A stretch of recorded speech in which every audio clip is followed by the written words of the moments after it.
Alright, so it's the next day, and I got a plug for the cutoff cable. Right here, I put it on, finally went to Lowe's. I got a few of these for some of the TVs downstairs. And I cut the cord open, and it turns out there's a ground in here, but I've got an ungrounded, just 2-prong. So I think I'm gonna keep this monitor. It's really nice, if it works, of course, because it's got RGB and it's got composite. It's also got luminance and chrominance, so this would be like a nice monitor for my Commodore 64. Well, anyway, of course, you know, if it works. So for the time being, it's gonna be ungrounded, but I'll put the correct socket on later. So for now, I'm just gonna see if the thing turns on. And yeah, you can see there, it's not even keyed, so I don't even remember which one's live and neutral, but it probably shouldn't matter. So let's plug it in and turn it on. Oh, we got high voltage. Well, I mean, there probably shouldn't be anything because I don't have anything plugged in, but I don't know what's supposed to be on screen, if anything. Well, I tried a few of the different controls and I'm not getting anything, so I'm gonna have to fiddle around for a little bit. Well, I started playing the DVD and the speaker works. The CRT, see if I turn it off, I turn it back on, shows signs of life, but I think there's some sort of component in there that's not working. I can't be using it wrong because there's only so many buttons I can push, and yes, I do have it in composite mode. This switches between RGB and composite. I think I'm going to keep this monitor even though it's not working right now. I've seen a lot of CRT repair videos on YouTube, and while I'm not an expert, I feel like it's something I might be able to carry out in the future. This is just such a nice monitor. It's got RGB, luminance, chrominance, composite, perfect for my Commodore. Other things. Spring, summer, fall, and winter follow one another in endless and majestic procession. Anyway, yeah, this is the same train DVD. So I don't know. I tried smacking it too. That sometimes it does something, but I'll find out some other time. Anyway, moving on. Alright, so moving downstairs, we have the RCA color track. If it's anything like that stupid RCA True Flat, then I might get rid of this one. But I tried it earlier and it turned on, so let's see. Oh, by the way, I'm using the remote. So. Well, oh, there we go. We're starting to, took a little bit of time to warm up, but there we go. We got a visual. And the remote seems to work perfectly fine. So let's try hooking some stuff up. Alright, first we'll try RF. I guess I'll go to channel 4. But you know, it's nice to have a thing that actually has a remote. Hold 4. Hey, there we go. Looks like it's working fine. And the audio works too.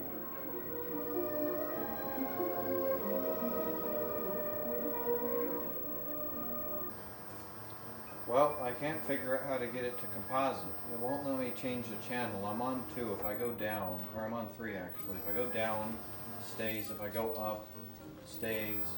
The menu, at least there is one, but it doesn't really help. I can at least go directly to channels though, because I could type the number in on the remote. But yeah, this is probably someone else's problem to deal with, but at least the TV works, so let's move on.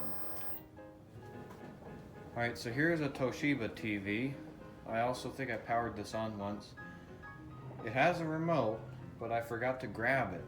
I know where it is in town, if it's still in the grass. I forgot to grab it because I was too busy complaining about how I dropped this one on my foot. It's 2 days later and my foot still kind of hurts, although it is better. Anyway, this is kind of a nice TV. I mean, not only does it have stereo audio, but it seems to be widescreen. I'm not really sure if that's widescreen or if it's still just 4x3 picture box or letterbox or whatever. It's also got Y' PBPR components, so let's see if it works. We have high voltage. Right now I have composite set up. So I should be able to change the channel down and maybe get to line. But are we only stuck on 3 and 4? Oh, I don't want to play this game again. Why do all these TVs just become completely useless when you don't have the remote? Well, even when you do have the remote, sometimes they're just locked on whatever. Well, I guess if I can at least get the RF to work. I'm getting some strange graphics. This is from the DVD player, and I think it's probably just gone into some sort of screensaver mode. But yeah, it would appear that it's a little bit screwed up.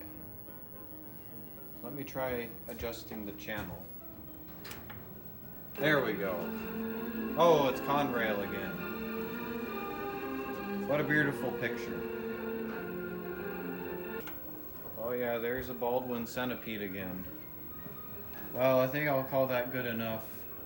If I get lucky enough to actually get back to wherever that remote is on the side of the road. I hate F-type, I hate F-type, I hate F-type. I'm rotating it and it's not even going in. Come on. Ah, dang it! And another TV that I don't have the remote for. This is a second wood grain TV, and it's a Magnavox. Nothing too special. It's got stereo speakers and a composite input, but nothing else. Just standard TV. Oh, you can't see it because it's way around the corner, but the channel indicator was over there. Anyway, we're on 3, so I need to go up 1.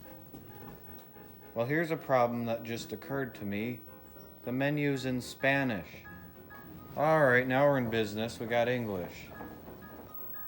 Well, I got it on composite, but all I'm getting is nonsense. I guess it's showing a train right now. I don't know. But yeah, so I'm on composite input. Oh, I forgot to mention, it does have S-video somewhere, I guess for whatever that's worth.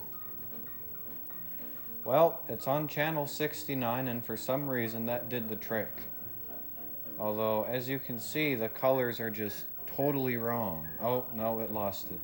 I think changing the channel just maybe changed something. I think there's a bad connection or something.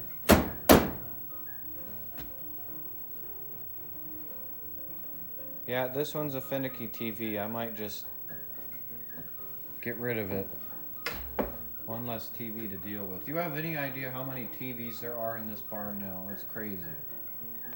Well, I wanted to carry the TV out to the curb, but now the garage door is stuck. So here's a Philco, whatever that is. It's another wood grain TV. And this one had its cord cut off, so I put another one of these on here. So I don't even know if this thing works at all. Hopefully it does, but if not, I guess that's another one in the pile. Alright, I have it plugged in. Let's hope it doesn't explode on the very first try.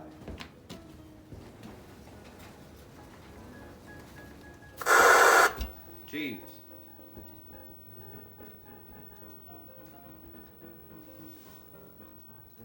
Well, I mean, I guess it's working. Buttons are really bad.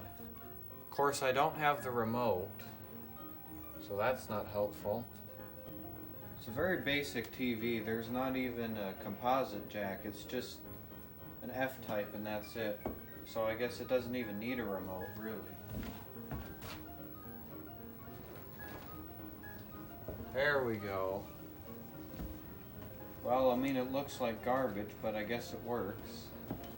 Yeah, 3 looks about the same. No sound. Oh, hey, I made it better. This is a very unstable CRT if I can just kick it. Oh. Well, it's a very nice picture, I'll give it that.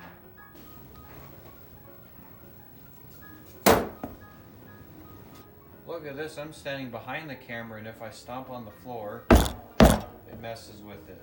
Yeah, I think I'm getting rid of this one. I just remembered that I can use the skateboard to move these TVs.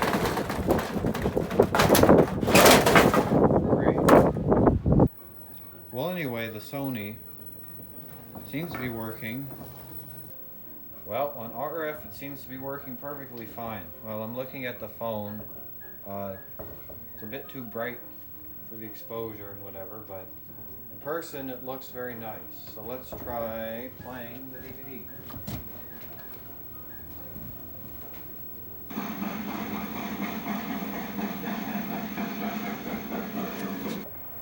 Well, here I am on composite video, and this thing's pretty nice. It's got two composite video inputs, one on the front and the back.